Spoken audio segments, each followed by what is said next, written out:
Hello students, एक बार आपका पुनः स्वागत है मैथ्स विद दीपक में। अब हम पढ़ रहे हैं CBSE 9th क्लास एक्सरसाइज 5.2। तो 5.2 एक्सरसाइज में देखिए हम स्टार्ट कर रहे हैं equivalent version of Euclid's fifth postulate. तो देखिए उसी के इक्विवेलेंट कौन सा वर्जन है। Euclid fifth postulate is very significant in the history of mathematics. Mathematics के हिस्ट्री में इसका बहुत ज़्यादा महत्व है, यूज है। तो देखिए क्या क्या महत्व। Recall it again from section 5.2। याद कीजिए सेक्शन 5.2 से फिर दोबारा।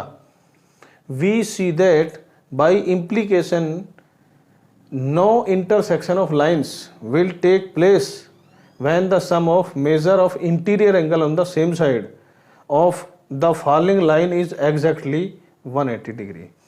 मतलब कहने का क्या है कि एक ही साइड में देखिए, इसके लिए ये टू लाइन है M और N, ये फॉलिंग लाइन है L, इंटीरियर एंगल है 1 and 2, 3 and 4। तो ये कह रहा है interior angle on the same side of falling line is exactly 180 degree. तो if 1 + 2 is 180 degree, 3 + 4 is 180 degree. अगर ऐसा है तो no intersection of lines will take place. मतलब ऐसा कभी भी नहीं होगा कि टू लाइन्स इंटरसेक्ट करें एक दूसरे को। मीन्स ऐसी स्थिति में वो लाइन पैरेलल होंगी। There are several equivalent version. तो ऐसे कई और भी वर्जन पॉसिबल है of this postulate. One of them is Playfair's axiom given by a Scottish mathematician John Playfair in 1729। तो देखिए सन 1729 में एक स्कॉटिश मैथमेटिशियन था जॉन प्लेफेयर। उसने इस पोस्टुलेट का एक एग्जाम दिया जिस एग्जाम को हम प्लेफेयर्स एग्जाम बोलते हैं।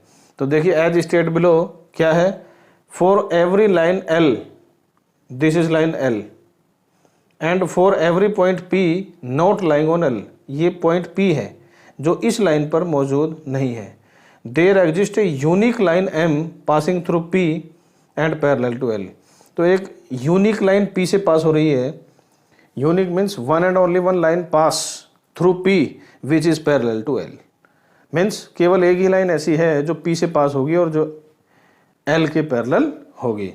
From figure 5.11 you can see that of all the lines passing through the point P only line M is parallel to line L। तो देखिए एक ये भी लाइन है, एक ये भी लाइन है, एक ये भी लाइन है। मतलब P से कितनी ही लाइन पास हो, केवल एक यूनिक लाइन ऐसी होगी M जो L के पैरेलल होगी। तो ये जो जिसकी हम चर्चा कर रहे हैं वो क्या है, वो स्कॉटिश मैथमेटिशियन जॉन प्लेफेयर का एक्सियम है। यानी और इसका इक्विवेलेंट वर्जन है यूक्लिड्स फिफ्थ पोस्टुलेट का। तो स्टूडेंट्स इस पेज में हमने पहले तो ये बताया कि interior angle on the same side यदि 180 डिग्री हो तो लाइन पैरेलल होंगी, पहली बात। और जो जॉन प्लेफेयर था वैज्ञानिक, उसने इसका एक वर्जन दिया जो हमने आपको बता दिया। तो इन दो के बाद नेक्स्ट और देखिए, इसी में मैं आपको एक बात और बता रहा हूँ। This result can also be stated in the following form. मतलब इस रिजल्ट को हम एक और तरीके से भी बता सकते हैं। वो क्या है, two distinct intersecting line can not be parallel to the same line. Two distinct, तो देखिए ये दो डिफरेंट लाइन है। इंटरसेक्टिंग लाइन, तो ये इंटरसेक्टिंग लाइन है, can not be parallel to the same line. तो ये दोनों इस लाइन के पैरेलल या किसी भी लाइन के पैरेलल नहीं होगी। तो ये बात याद रखना, इंटरसेक्टिंग लाइन कभी भी किसी लाइन के पैरेलल नहीं होगी। तो ये जो सब कुछ ब्यौरा है ये भी मतलब इसके बाद इसको टू लाइंस में भी लिख सकते हैं। मतलब शॉर्ट फॉर्म है ये इसका शॉर्ट फॉर्म ये दो लाइन है। इसके बाद है example number 3। Consider the following statement. There exist a pair of straight line that are everywhere equidistant from one another. Is this statement is directly consequences of Euclid fifth postulate. Directly मतलब सीधा परिणाम है, मतलब क्या यह statement, ये जो statement है वो यूक्लिड के फिफ्थ पोस्टुलेट का सीधा परिणाम है? आप एक्सप्लेन करो। तो कैसे एक्सप्लेन कर रहे हैं देखिए, take any line L and a point P not on L. तो ये बिल्कुल इसका ये सेम फिगर बनाना है, take any line L and a point P which is not on to P, not on to L, then by Playfair's axiom which is equivalent to the fifth postulate we know that there is a unique line M through P which is parallel to L। तो ये जो complete जो मैंने आपको ये लिखा है ये सब कुछ बिल्कुल वही है जो हम पहले पढ़ चुके हैं। तो मतलब वो जॉन प्लेफेयर का एक्सियम का ही हमको यहाँ लिखना है। Now the distance of a point from a line is the length of the perpendicular from the point on the line. तो ये मैं आपको पहले भी जवाब दे चुका हूं। ये टू पैरेलल लाइन है, टू पैरेलल लाइन के बिटवीन डिस्टेंस कैसे निकालेंगे? कोई भी एक पॉइंट ले लो फर्स्ट लाइन पर और इस पॉइंट से इस लाइन पर परपेंडिकुलर ड्रा कीजिए। तो फर्स्ट लाइन ये एल मान लो, ये एम मान लो। ये इसके लिए बता रहा हूं मैं आपको, इसके लिए कि एल पॉइंट पर किसी भी पॉइंट से एम लाइन पर एक परपेंडिकुलर ड्रा कीजिए, या फिर एम लाइन ले लो, एम लाइन पर कोई भी पॉइंट लीजिए, कोई पॉइंट लेकर वो एल लाइन पर परपेंडिकुलर ड्रा कीजिए। तो आप क्या करेंगे, take any point from any line and then draw perpendicular the opposite line. तो देखिए डिस्टेंस ऑफ ए पॉइंट, ये पॉइंट बोल सकते हो आप, ये पॉइंट है। Distance of a point from a line is the length of the perpendicular from the point on the line. This distance will be the same for any point on M.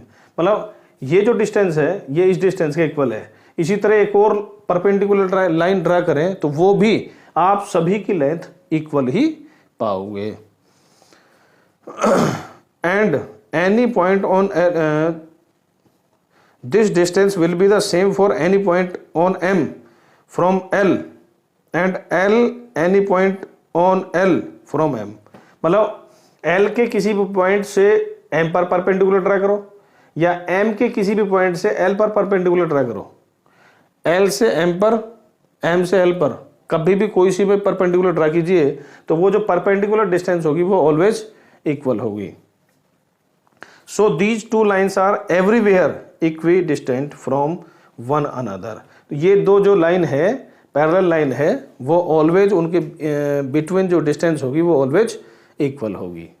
तो ये था example number 3।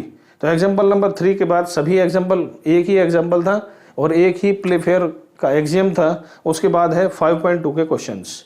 तो 5.2 के questions में question number 1 में एक मैं बहुत इंपॉर्टेंट बात बता रहा हूं जिसे आप याद रखेंगे। How would you rewrite Euclid's fifth postulate so that it would be easier to understand. मतलब इसको कैसे दोबारा लिखूं मैं कि ये समझने में थोड़ा आसानी हो जाए। तो आप एक बात याद रखना है, इफ क्वेश्चन कैरीज 1 मार्क, अगर क्वेश्चन 1 नंबर का है देन राइट दीज 2 लाइन्स। तो ये दीज 2 लाइन्स का मतलब ये वाली, ये फर्स्ट कौन सी कि two distinct intersecting line can not be parallel to same line.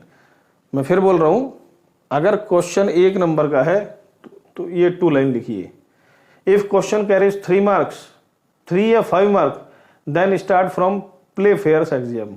Means तब क्या करना है, तब आपको फॉर एवरी लाइन एल से स्टार्ट करना है और सेम लाइन तक लिखना है। 3 नंबर में प्लेफेयर्स का एक्सियम कंप्लीट करना है, 1 नंबर में ओनली 2 डिस्टिंक्ट इंटरसेक्टिंग लाइन, ये वाला काम करना है। बाकी सब कुछ सेम है। मतलब 1 और 3 मार्क्स में आप डिफरेंस कर लीजिएगा, बाकी सब कुछ इसमें कोई ऐसा नया नहीं है। नेक्स्ट है, does Euclid's fifth postulate imply the existence of parallel lines. मतलब क्या इससे पैरेलल लाइंस का एग्जिस्टेंस पॉसिबल है क्या? अगर है तो एक्सप्लेन करो। तो बिल्कुल कर रहे हैं। देखिए मैं कह रहा हूं, ये पूछ रहा था तो मैं आंसर दे रहा हूं, yes if a straight line L falls on 2 lines M and M. If a straight line L falls on 2 straight line M and M. मतलब एम और एन पर फॉल कर रही है, यानी गिर रही है। Such that the sum of the interior angle on one side of L is 2 right angle. Interior angle कौन से हैं? 1 और 2। सेम साइड में, वन साइड की बात कर रहा हूं, वन साइड ये है, वन साइड ये है।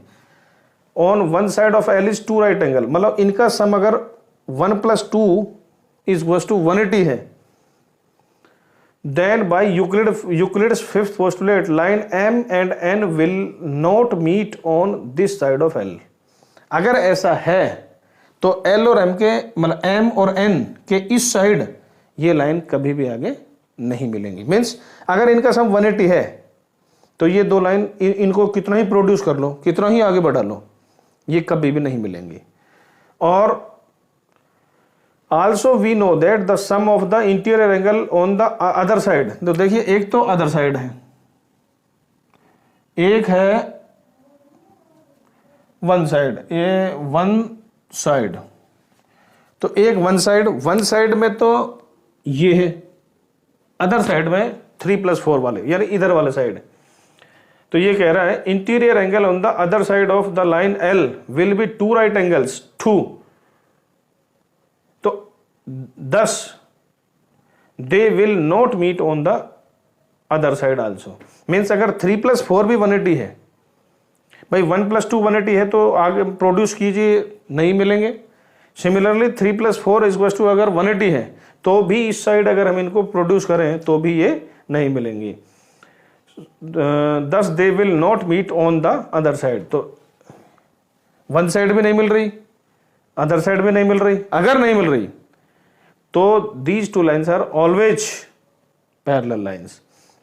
Hair if m parallel n, then angle 1 plus angle 2 is equals to 2 right angles. 2 right angles means 180, and 3 plus 4 also is equal to 2 right angles. तो स्टूडेंट्स ये बात याद रखनी है, मैं दोबारा बोल दूं, if m and n are parallel, then 1 plus 2 is equals to 180 and 3 plus 4 is equals to 180. अब इसका कन्वर्स कीजिए, interior angle on the same side का सम या sum of interior angle on the same side is 180, then these lines are parallel. तो students इसी के साथ ही 5.2 exercise complete होती है। आपको अगर इसमें नई बातें लगी हो, अच्छा वीडियो लगा हो, तो यह आपसे विनती है, रिक्वेस्ट है कि आप इसे ज़्यादा से ज़्यादा शेयर कीजिए, लाइक कीजिए और सब्सक्राइब कीजिए, ताकि हम आने वाले सभी वीडियो से आपको अवगत कराते रहें, नई नई चीज़ें, नई नई बातें का अध्ययन कराते रहें। पुनः मिलेंगे, तब तक के लिए।